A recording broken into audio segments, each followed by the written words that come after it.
Welcome everyone, Costin here with a discussion about Autoresolve in Total War Warhammer 3 and how to make it better. Now I've already covered two mods that do affect the Autoresolve benefit that settlements get, because settlements in Warhammer 3 do have an Autoresolve benefit, either in your hands or in the hands of the AI. Effectively, what Creative Assembly did is that they made it so that for purposes of Autoresolve, the AR is counting having a number of towers dependent on the settlement, be it a walled settlement or a minor settlement, having a set of towers available for free that do count towards Autoresolve. That's why when you're defending in a situation, you can get fantastic wins. There are two mods that remove those benefits, one for the minor settlements, one for the major settlements. That does work quite well. But I wasn't quite happy with that, because the Autoresolve still ends up being pretty bad. Take for instance this situation. This is Realms of Chaos. I'm using a mod to play Snitch over here in Realms of Chaos. Yes, there are mods. You want to play Grimgore and burn down the Cast Orbs in Realms of Chaos, you can do so. Over here I have an army of 2 chieftains, 2 assassins, Snitch, who is level 11, a bunch of Night Runners, a bunch of Night Runners with slings, a small garrison from a settlement I just took from Yanbo, of course an item for magical attacks, and a couple of menaces from below. Against Jade Warriors, Jade Warrior Crossbowmen, J-Line, basically on both starting army with a couple of units added. The Autoresolve indicates I would lose. Would I actually lose this battle if I fought them manually? No. There's no chance, actually, that this army would win. The reason behind that is fairly simple. Yanbo can be particularly dangerous, especially because he's gotten both his items over here, but I have freaking Snitch. Snitch in a melee fight between Yanbo and him, I'm gonna put my money on Snitch. Doesn't matter which difficulty we're talking about. And the Jade Warriors, they have a great deal of durability, but they just aren't going to do enough damage to be able to win. They crucially lack armor piercing. And my guys, while they have low armor, they do have a good amount of physical resistance. And also I'm running around with an army of infantry skirmishers who can do a significant amount of damage while taking very little in return. The most danger in this army would be either the Iron Hail Gunners or the Jade Warrior Crossbowmen. But if I fought this battle, I would win it. I would take some losses, but not really too significant. But I would prevail. So what happens if you want to avoid having to fight this battle? A battle that you know you're going to win. That there's very little that I can do. There's a lot of these battles in Warhammer 3. It does happen a lot. And in particular, it affects races with low armor. The reason I am getting this result is not because my army is incapable of defeating this army. It's because my army has a bunch of low armor units, which do count. And also because I'm playing on legendary and very hard battle difficulty. If you're wondering why this is flashing, it's because I'm using a mod that disables the Iron Man mode of legendary. Because I'm tired of the Autoresolve. I'm tired of the autosaves, just constantly degrading my performance while I play the game. Regardless, with respect to this, if I fought this battle, I would win it. And it wouldn't necessarily be that hard. You know, you play with Oxyontal, you play with Snitch, the tactics used in battles are not complicated at all. A third grader could do it. But what's counting over here is the battle difficulty. So, for instance, if I were to, say, drop this battle difficulty to normal, and then unequip the item, or actually, let's just drop it to easy, because apparently even that's not going to count enough. I would get a heroic victory with medium casualties. This is a reasonable enough result. So if I click Autoresolve in this scenario, I would get something that's close to the actual result I would normally get if I fought the battle manually. However, there are several problems and several reasons why you don't want to do so. You might just say, well, why don't you just play on easy if that's the kind of result that you would get in manual battles? Well, beyond the fact that I don't want to play on easy because the AI tactics on easy are pretty awful, there's also another problem on the campaign side of things. See, if you mess around with battle difficulty, what that will affect will not just be the Autoresolve result, no, or the tactics AI uses Bal. It will affect the AI's behavior on the campaign map. So specifically, campaign difficulty affects the resources the AI has. So upkeep, income, growth, etc. The battle difficulty affects how the AI is going to use its armies. Now I have a mod for that affects how the AI is going to use those resources and generally does produce better results, and I'm using that mod. But suffice to say, if you go with the lower battle difficulty, and a lot of people complain about the AI being very passive on lower difficulties in particular, that's the reason. So I don't want to play on lower difficulties because I want the AI to present some level of challenge. I want the AI to build massive empires. Now it's only turn 13. Many AI factions have not necessarily accomplished all that much. In this particular situation, to be absolutely certain, because it's fairly early game. But still we can see like Nakari taking territory, Skarbrand taking territory, Miao Ying taking some territory, confederating another faction, being at war. I wiped out Zhao Ming myself. Greece is taking in his initial province. This is perfectly reasonable for the first 13 turns of a campaign. Me, I've taken a lot of territory, but then I'm the kind of guy who knows how to play this game. But if you lower that battle difficulty, you are going to affect the AI behavior, and it's just going to make the campaign dynamic far less interesting. It is not the fun campaign dynamic when the AI is just turning up in its elements if you set the difficulty too easy. But if you set it to very hard, then you're going to get terrible results. Let's just go for the Bridge of Heaven over here, for instance. Sure, low casualties, but I still lose 162 men. If I fought this battle manually, I probably wouldn't lose like 20. That's the kind of result that would happen in an actual manual battle. So what is the alternative? Well, ideally, the alternative would be Creative Assembly changing the way the Autoresolve system works to not focus so heavily on armor, because that's one of the biggest problems.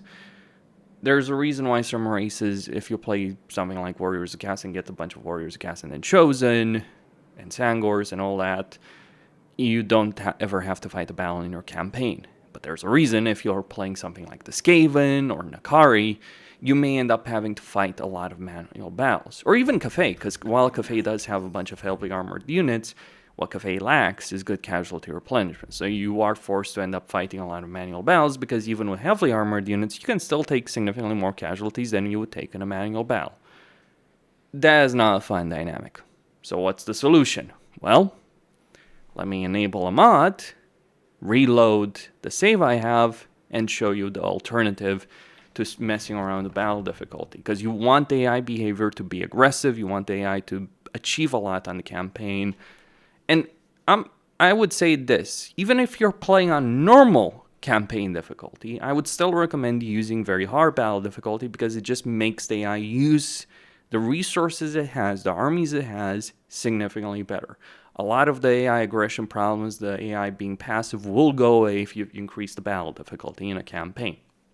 Personally, in a serious campaign, I play with very hard battle difficulty and just neutral stats modifier. That's a great change that, by the way, Creative Assembly did introduce in the game.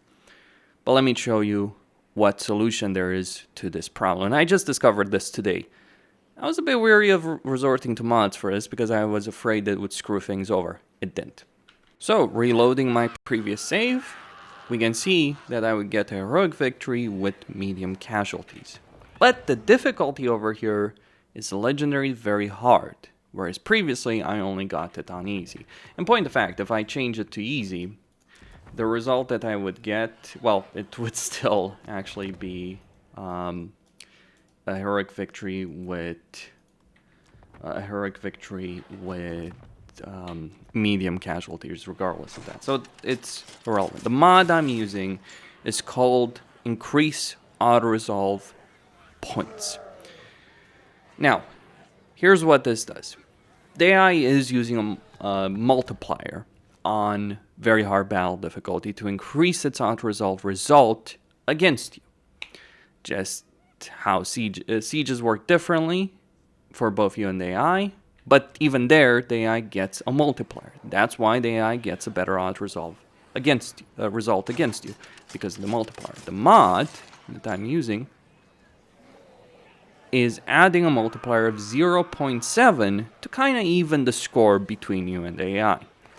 And as a result of that, even though you might play a campaign on Legendary very hard, or specifically very hard, you would get the same kind of result as you would on Easy. Now, that's the kind of result I get in the vast majority of battles that I play in the campaigns. And I'm not a superb tactician. I'm not a Legend of Total War who goes far and above when it comes to battle tactics. I play battles in a relatively simplistic way to win with minimal casualties. That's what I do. So I'm no master tactician. I focus more on the campaign strategy. To me, winning a battle should be won before you go into it. So, what this mod's effectively doing is it's removing the multiplier in term that the AI has. Or rather, it's giving you a multiplier, which is nullifying the multiplier the AI has, which makes for a more even playing field. Getting a heroic victory probably is not something you would achieve, but the actual result, if I had to resolve this, of losing 500 men versus his entire army is reasonable. What isn't reasonable, this is a band-aid. This is not the proper solution. What isn't reasonable is that my Night Runners still take a significant amount of damage. My Night Runners with slings. So you still have the situation where melee units would still take more damage than ranged units when you have a combination of units. That's still not great. And you still have a situation where armor does matter. But what this mod really means is you can play on very hard battle difficulty, still get the AI to expand aggressively, to utilize its campaign resources, without having to fight virtually every single battle in your campaign. Of course, there's the mod that I mentioned that removes the settlement benefit with regards to Autoresolve, so I'm using it in tandem with that. But this makes for a substantially better campaign experience. You will still have to face battles. If you think that this will eliminate the need to fight battles in a campaign, that is not true. You will still get situations where you will have to manually fight battles in order to win them.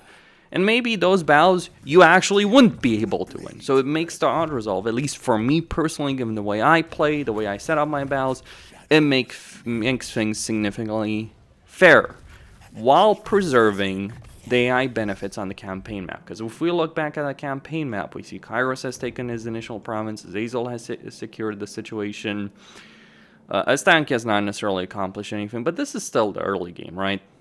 Drazov seems to be engaged already in a war with Gorst. Greasus is looking like he's going to be dealing with the dwarves.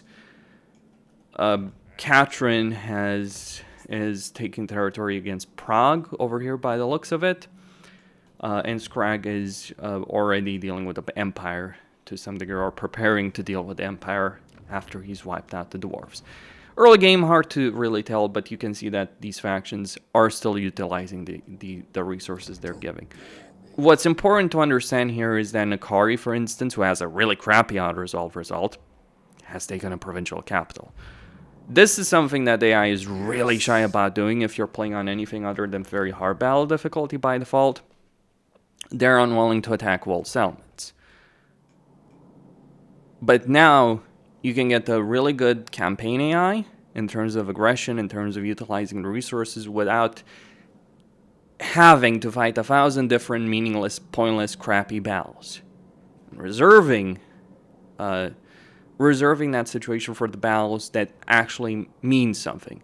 You know what the campaign experience is when you're fighting the vanilla game? The vast majority of the battles you may have to fight are fucking sieges. I don't know about you, but I really detest sieges in Warhammer 3. Or even worse, minor settlement battles with their crappy garrisons, because they'll just end up doing significantly more damage to you than they should. That is not a great dynamic. That's not how things should be. If anything, a major army with a powerful legendary lord should be the thing that it forces you to fight. So again, not a solution, not a fix, not nothing more than a band-aid. But damn, I won't lie, this makes me enjoy playing a campaign significantly more. Because beforehand, the only option was either clench my teeth, deal with it if I wanted to have the AI aggression, the AI empires. Because ultimately, that's what it boils down to. If you lower the AI aggression, you get less interesting factions down the road that you'll deal with on the campaign map. So you could either clench your teeth or you could lower the difficulty, which would ruin the entire campaign experience. So it wasn't a great dynamic. Now you can have great AI empires that will create large armies, capture a lot of territory, and not have to fight a bunch of the meaningless, pointless battles. You will still take damage. More damage than you might take in certain manual battles. Absolutely the case. Factions with low armor will still be more effective than factions with higher armored units. So Warrior's Gas will still be dominant in terms of Autoresolve. That's still going to be the case. But until Creative Assembly produces a better solution, if they ever do produce a better solution, this is what we got. Another mod I would recommend to go along with this to actually improve the campaign experience is ultra smart and aggressive AI. I would just use one of those mods, specifically the one that's part of the package. I would not install the entire package. I would just install that one specific mod that I'm going to link here. Don't install a specific package because I don't particularly like the specific package. It will increase AI bias against you and create other issues, less peace, more war. Like I'm a firm believer in the idea of diplomacy working. Yes, people complain about confederations. You can make confederations work if you know how they do work. People have written guides on that. It's not perfect with confederations. There's improvements to be made to the game, but like overall, I do want the diplomacy to work, and there's certain mods associated with ultra aggressive and smart AI or ultra smart and aggressive AI that kind of ruin that. But that particular mod, it does make for a far better and interesting campaign experience. It will make for better AI factions that will utilize their resources better, and that is what I would highly recommend you do use. In fact, this is exactly what I've personally been using in this particular campaign, and it does certainly create a different campaign dynamic than you might get used to. Less suicidal attacks, more actual strategy from the AI. That's all I had to say. Strongly recommend these mods. From what I've seen, they do create a better campaign experience. I wanted to highlight the Skaven because the Skaven generally are terrible on Autoresolve, especially with these kind of units who do very well in actual manual battles. But I also have this campaign as Jan Bo, and well, I think the results speak for themselves. I can achieve this result in the vanilla game, in the vanilla of Warhammer 3, with no mods whatsoever. The only difference is that I would have to virtually fight every single battle manually. In this campaign, I didn't have to fight any battle. Some people do this like that. Some people are like, oh, Autoresolve shouldn't exist. Screw that. I'm sorry. Screw that. The only challenge, like I'm going to say it plainly, the only challenge Jan Bo faces in this entire campaign is maybe if you allow Kairos to build up a significant army and potentially Azazel. Like, if he breaches the Great Bastion and the Kurgans are active at the same time. That's kind of it. Everything else, not really that much of a challenge. You bring 2 stacks against Azazel, you will annihilate Azazel. That's the reality of it. You can play Miao Ying and obliterate Azazel. I've done it myself. In fact, when Jan Bo came out, when Shrouds of Change came out, I practically played an entire campaign as Jan Bo on Legendary very hard, with no mods involved, because obviously I was looking to test how it was in vanilla experience. And I was able to accomplish an enormous amount. Mods do... This is what the mod should do. Create a better experience than what the base game offers. Costin signing out. Stay tuned for more. If you do enjoy my content, consider supporting me via PayPal or Patreon.